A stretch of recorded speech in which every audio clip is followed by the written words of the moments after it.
Hello and welcome back everybody to another edition of the Forex Market Preview. Today we're going to talk about dollar pairs, and we're also going to take a look at that Aussie-New Zealand trade that we looked at last week and find out if maybe today, maybe this week is the week to buy that thing on support. All that and more in today's edition of the Forex Market Preview.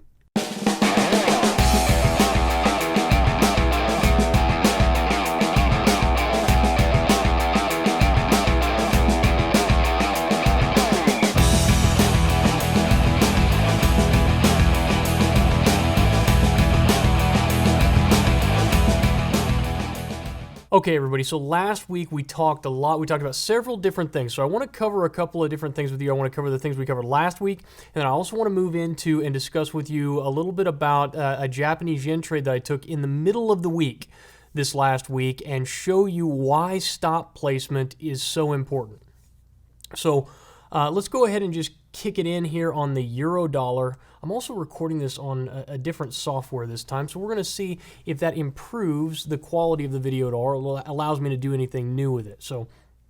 But if you remember last week, we talked about the bat pattern that was setting up on the euro dollar here, and that bat pattern, we actually ran up into that 886. And remember, on these bat patterns, what we're looking for is that 886 completion. We're looking for the market to reverse somewhere between the previous high and the 886. And as you can see, we ran right up into that 886. Market went just a hair higher than that and now has pulled back off of it. Now the question is, are we going to get down to our initial targets? Our initial targets here are going to come in at the 382 retracement. So if I bring my Fibonacci retracement tool in and I go swing low to swing high, boom, you're going to see, look at that 382 retracement there, but look at where it comes in on structure. Look at that that little lip of structure comes in right at that 382 retracement. That's going to be a very good place to look for our initial targets to come off at. However, we don't know whether or not the market will get all the way down here. Stops need to stay above X, and we need to see that market press all the way down into the 382.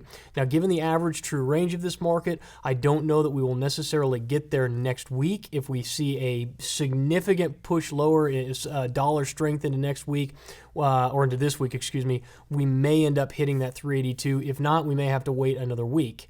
The opposite could happen. I guess we could go north as well and end up getting stopped out. So we'll just have to wait and see what ends up happening with this. Let's take a look at New Zealand. New Zealand, we actually have a cipher pattern setting up here. I'm going to go ahead and draw that in for you just by grabbing a couple of Fibonacci tools. And again, guys, if you don't understand the patterns, if patterns aren't something that you're real familiar with, or if you haven't ever invested the time to actually learn them, they're extremely powerful. And I have a advanced pattern trading course that's very cheap. I'll put a link underneath this video that you guys can go and check that out. But as you can see, guys, the cipher pattern setting up here, looking to sell the 786 at around 84.44s, stops again above the highs. Now, one of the things that we look at here on the Forex Market Preview is typically higher time frame stuff, that daily chart, the 4-hour chart, so that you guys get an idea of what's going to be happening, where the key turning points may exist into the following or into this week. And I give you some trading ideas, and I tell you a little bit about what I'm looking at. One of the things that you can do is you can always drop down in time frame on anything that we cover here, any of the patterns that I show you, any of the structure levels that I show you. If you cannot trade higher time frames for whatever reason, either your account doesn't allow, you don't have enough money to trade higher time frames to account for the stops, or you cannot reduce your position sizing enough to trade those types of setups, you can take all of this information and just drop it down on time frames. So if you know that we're coming into a significant resistance or support level, and that's a level that you may want to trade around, you can always drop down that time frame and look for a setup on a smaller time frame. Maybe you look for that double bottom on the 60-minute chart, or maybe you look for some consolidation on a 15-minute chart, giving you an indication of where that market may end up rallying, and then you can take some positions in the direction of the underlying trend or in the direction of the potential reversal, while at the same time not taking on as much risk as you would be if you were using it on a daily chart. And again, in my courses and things like that, I cover this in much more detail, but for our purposes here, just understand that everything that we're doing here can be done on a smaller time frame. So New Zealand has that cipher pattern setting up, and if I come down to the pound, here is, again, this the New Zealand trade is really a, if I go back to the New Zealand trade, this is, the market has been rallying here.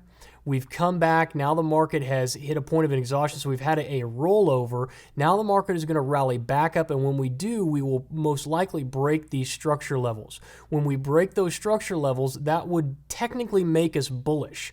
So we're going to be selling in a bullish market. So that would make this a relatively, this is a counter trend trade. Now, if we go over to the pound, this is a trend continuation trade. If you guys will remember, for the past couple of weeks, we've been talking about this, the ABCD move, the consolidation, and I said, hey, watch for the breakout, either up or down. That's going to signal where the market intends to go next. And as we can see here, the market clearly broke out to the upside.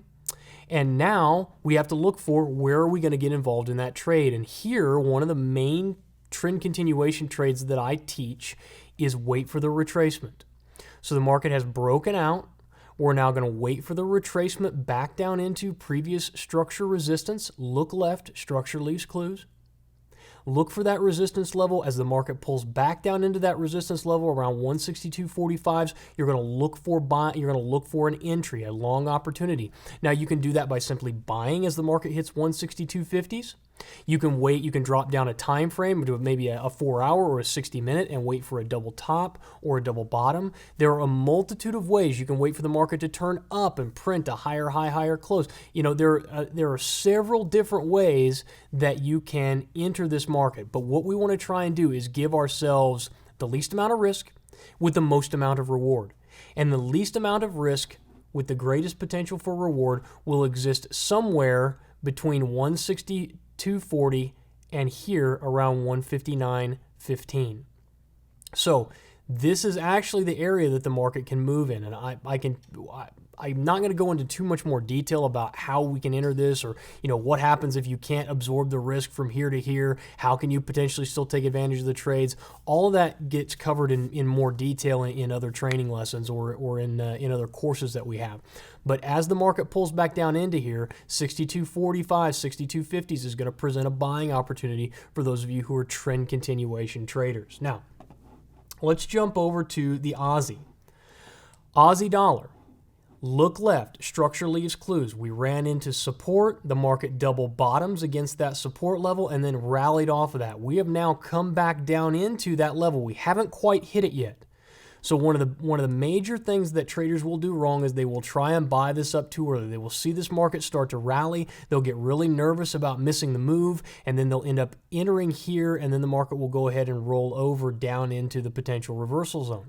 You want to wait for this market to press down, or my personal preference is to wait for the market to press down into this zone. It's a narrow zone here on the daily chart between 8,900 and 8,850. So there's only about 50 pips in here of potential reversal zone. If the market is going to reverse, highly likely that it's going to do so in somewhere in here. And the market hasn't come down in there yet, and we're not oversold. So if we're not oversold, we haven't entered the potential reversal zone, this is not the time to be buying up this potential trade, regardless of what it does. It could, skyrocket after today. We don't want to be involved in that trade because it doesn't present us the best possible risk to reward opportunity. So, moving right along. Let's take a look at, before I get into my last thing that I want to talk about, which is the Japanese yen trade, let me scoot over and look at the Aussie-New Zealand trade. Now, guys, this is one we have been looking at. This is the one I said may be the buying opportunity of 2014. We're there. We're sitting on it, okay? If I scroll left, if I consolidate my chart up, and I'm just going to pull over here so you guys can see it a little bit better. It'll take me a minute because it's a long way away, okay? The support level. Here is the previous support level. That's the lowest close. Now again, if I consolidate this chart way up and I kind of scrunch it over here, you're going to see what I mean by that. So you see how that's where the market closed, and we are sitting now right on that close. If I zoom in here, you guys are going to see how we're sitting right on that level. And the question is, will the market rally out of here, or will we continue lower? But we are at a major structure support level. The market is oversold. And we held for 1-2 days at that level. So there is a potential buying opportunity here. Now, I already told you what my play was on this. I already told you how I was going to handle this. I was going to be looking down here on these lower time frame charts. There is the double bottom. So there is an opportunity here at the open. Stops have to go below the double bottom low to see if the market will actually rally off of 108.36s. If it doesn't and we continue lower, then you're going to take a small loss on the trade. But you have the double bottom, you have the bullish divergence coming in on the RSI on that 4-hour chart. And actually, we haven't quite, have we hit the double bottom? Let me double check this. Because we have very specific rules. One of the things you'll notice about the way we do business here is we have very specific rules about what constitutes a double bottom. And in this case, we have not met that standard yet because the lowest low of the second retest must at least touch the lowest close. So we have to get this market to come down and at least touch 108.24s for us to have a double bottom. So we don't have that double bottom yet. So what we're going to do is we're going to watch for that, and if the market comes down into there, there's your double bottom bullish divergence looking for a rally. It's going to give you a very, very nice risk to reward ratio. Because even if you're basing where you're going to take your profits off on this 4-hour chart, you're looking all the way back up here around 110.35. So you're looking for stops will go somewhere below the swing low here. Let's just say 70, 101, 107.70s. And your targets will go here. So you're looking at, to target one, an extremely nice risk to reward ratio. So we'll see. We'll see what happens with it. I have no idea what's going to happen. I'm going to have to wait till the market moves after we open up here in a few hours to make my decision about what I'm going to do and how I'm going to trade it. But I already have my plan in place. If I can get that double bottom with the bullish divergence on my trading time frame, that's something that I want to be involved with. So now I want to move over to the last thing that we're going to talk about, which is the Japanese yen. And I want to discuss with you guys a little bit about stop placement. Now, this is one I'm getting ready to do the live show next year. Those of you who have not been following me, who are not part of the syndicate, number one, if you're not part of the syndicate, you should be. But if you're not part of the syndicate, you may not have gotten, you didn't get the invite that I had the other day where I brought some people in, about 30 or 40 traders, to watch a rehearsal of a live show that we're going to be doing next year. And we were testing out a bunch of different things with it, the video and audio, and making sure everybody could see everything and that we didn't have any lags in audio and all those types of things. And while we were doing that, I was doing some live analysis for the traders who were there, and I identified this particular trade, and I said, hey, I have to trade this, and I said, give me a minute. I went into my trading platform, I placed the trade, and then I came back. And I want to share with you guys a little bit about that trading opportunity, where I put my stops, and why I think it's so critical that you use proper stop placement when you're making your trading decisions. So I was looking at, the market was trading here. Let me just turn on bar tick replay mode. Okay. So we were trading basically right here. This is where we were at. Market had rallied up into that resistance level. We had pulled back, and now we had rallied up, and we were retesting those previous highs. I was looking down at the bottom of my screen. I identified the bearish divergence that had existed there, and then I said, what? What's the next thing that we need to look for whenever we find this type of opportunity? Where's structure? The first question that you should ask yourself during any potential area of consolidation or expansion, any double top, any potential counter trade opportunity, any trend trading opportunity that you might find, the one question that you always have to be asking yourself is, where is the market relative to structure? Look left, structure leaves clues. So I'm going to collapse my chart up here, and lo and behold, look at what I find. The previous high coming in there at structure resistance. Now I can go and collapse this chart way up, and you can see that there is really no structure again until we get all the way up to about 110s. Okay, no significant structure levels up to 110. So the market is either going to hold here at 103 or highly likely we're going to 110. It's the same situation that we discussed in the pound where we were waiting in that consolidative channel and saying, hey, if it breaks up, then we want to be bullish, and if it breaks down, then we want to be bearish. In this particular case, we're simply doing the same thing. We're watching the resistance level, and we're saying previous structure resistance, again, becomes resistance. The market pulls back. We rally back up in to that resistance level, and the market puts in some bearish divergence. This is my lowest risk point of entry from a risk-reward ratio.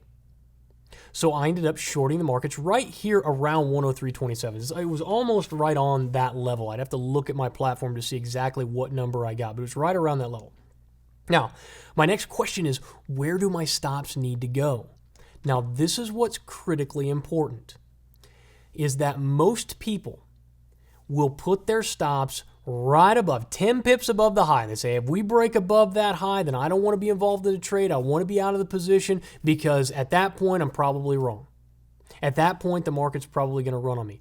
Well, the problem is that that's what most inexperienced, most novice traders, and some experienced traders do. That's where they put their stops. Now, if most of them put their stops there, what do we think is sitting right above these highs? There's probably, a ton of stops that are right above this level. Okay? Now, not only do we know that, or can we assume that, but also professional traders and large groups of traders know that as well. And you get a lot of institutional traders and a lot of groups of traders who have the ability to move the market temporarily. They can move the market up into those levels and attempt to trigger those stops. It's called stop hunting. There's nothing illegal about it. There's nothing underhanded about it. It's part of the game. Now, if we know that those stops are up there, we have an idea that those stops are up there, we are at serious risk if we put our stops alongside those of stop hunters coming and grabbing our stops. And so the rule that I use for this is you want the stops to be far enough away that they're not easily triggered by institutions or groups of traders who are stop hunting, yet not so far away that you're going to take an abject amount of risk. Another thing that I pay very close attention to is where are my round numbers. So on this particular chart, see we're sitting at 103.27, but right up here we got 104, the even-handled 104. Okay, this is a very important level because markets tend to be both attracted and repelled from those levels. And I just skipped ahead, so my Bartik replay for some reason just went off. But let me go back. Okay, so we're sitting here at the resistance level. So I chose my stops. I said I'm going to put my stops at 104.08. Just above the 104 even handle. So if the market runs up into 104s, I'm going to give it a little bit of room. But once we get above that, so I'm giving myself some leeway there in the event that we run up into 104s so I don't be taking out all my protective stops. So here's what happens. Back to the Bartik replay. We move forward. Market pulls back right off that level. I feel like a hero. We get another down day. I'm feeling even better. I'm up 100 pips or so. I'm feeling pretty good. But remember, I'm looking for a significant reversal here. I want this market to come all the way back down at least to the previous structure level at 101.76 and potentially all the way back down into here at 101 at 100. So I'm looking for a significant move here, and then the next day comes. Boom, and we're back up into the resistance level. All of my profits are gone. Emotionally, what am I doing? Well, I'm okay because I understand what's going on. I've accepted the risk at the beginning. But what are most traders doing? Most traders are extremely upset. They just watched all their profits go on, saying, why did I do that? I should have taken my profits off early. Why was I so greedy? Why did I go after so much more profit? Yada, yada, yada, yada, yada. Another thing that they tend to do is say to themselves, well, you know what? I was up money. Now that money's gone. I'm not going to lose any more money. Right? So stops moved. So stops moved from 104.08 down here to just above the previous highs to protect us because we don't want to take that much loss. Then we get the next candle. Boom. Market runs all the way up. We actually tap 103.92s, I think was the high for this. And then the market pulls all the way back off of that. Guy who leaves his stop in place is protected. Guy who moves his stops, guy who gets fidgety, guy who lets emotion of being inside the trade dictate his trading decisions ends up losing big. Now, guys, here's what I want to tell you. I have no idea what's going to happen with this position. It may rally up, and I may end up getting stopped out at 104.08 and taking a bigger loss than the guy who moved his stops. What I'm telling you is, over time, when you allow emotion to dictate where your stops are going to go, and you allow those types of decisions to be made while your money is at risk, you are playing with a losing hand all the way around, because you're going to continue to make emotional decisions in your trading. There are 3 things that you must know before any trade gets placed. And that is, where am I getting into the trade? Where am I getting out if I'm wrong? And where am I taking my profits if I end up being right? Those 3 questions get answered before we put any money at risk. And once that money is at risk, we step back. And we say, you know what? I made those decisions when I had a clear head. Now that the trade is on, I don't have a clear head anymore. Now I'm making emotional decisions. And in this particular case, as of right now, I'm feeling very, very good about the fact that I left my stops alone, that I allowed the trade to play out, and that we are still sitting well within, if I bracket out my potential reversal area, well within the potential reversal area here. So this is all still looking very, very good, and I'm going into next month, or going into next week, feeling pretty good about the position, and we'll have to see what ends up happening over the course of the next week. So, and today, we took a look at New Zealand and the cipher pattern, the great pound dollar and the trend continuation trade. We took a look at the euro bat trade from last week and looked at we're up money on that. We looked at the Japanese yen and discussed a little bit about stop placement there that we just discussed. And then we have the Aussie New Zealand trade, which is sitting at that support level. So all those things covered this week. So I'm very, very excited. Keep an eye out for next week. I've got to check the schedule. We're going to be having a holiday, and I didn't bother to check before I started this video, so may or may not have the Forex market preview next week due to that. However, I am going to be in the live room next week for 2 or 3 days. So those of you who are live room members or 12-week transformation folks, I'll see you guys next week for some live trading in the live trading room. Until then, good luck and good trading. I'll talk to you soon.